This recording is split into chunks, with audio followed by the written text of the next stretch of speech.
Hello students, in this lecture video, I will be explaining you the initial part of chapter 11, Biotechnology, Principles and Processes. So let us understand the concept of biotechnology.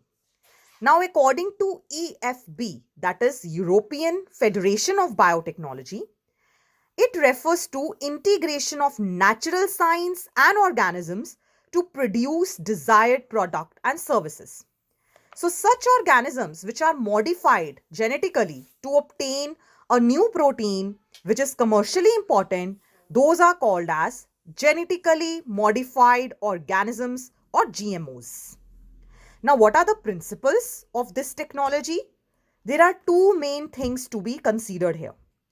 Genetic engineering, which means we will alter the genetic material, whether it is DNA or RNA, and then we will introduce into host cell.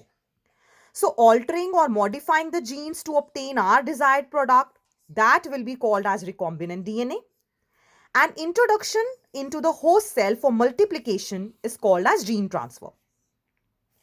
Next important thing is maintenance of sterile conditions, means there should be no microbial contamination in these experiments. Otherwise, we will not obtain a purified recombinant DNA molecule. So main step to summarize is alien DNA, that is DNA of our interest. We will combine it with origin of replication so that it multiplies through the process of cloning. So let us look at the major steps.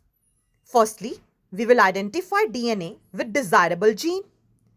Then we will introduce it into a particular host. And the main thing in host is the maintenance of this DNA so that it transfers to the next progeny.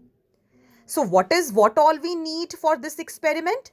We need a plasmid, which will be a cloning vector, into which we will clone our desired DNA. Now to clone it, there has to be certain enzymes which will cut DNA at particular sites. Those are called molecular scissors or restriction enzymes. Obviously, we need to also fuse those enzymes. So for the joining, enzyme used is DNA ligase. So let us introduce here the tools of recombinant DNA technology. Major tool here we are discussing in this video is restriction endonuclease, which are restriction enzymes. So why these are called as restriction enzymes? Firstly, these are only found in prokaryotes, not in eukaryotes. Then it was seen that E. coli, which is a bacterium, it restricts growth of certain bacteriophages, which are viruses which infect E. coli or bacteria. So that is why this term restriction came. They recognize certain sequence in DNA which is palindromic, means it is read same from back to front or front to back. So like this is the EcoR1 restriction enzyme which will cut this sequence at this end, which will release sticky ends. So how do we name any restriction endonuclease? That is, this first three parts will give you the name of organism. Like here it is E. coli. R will tell you the strain, that is this R strain.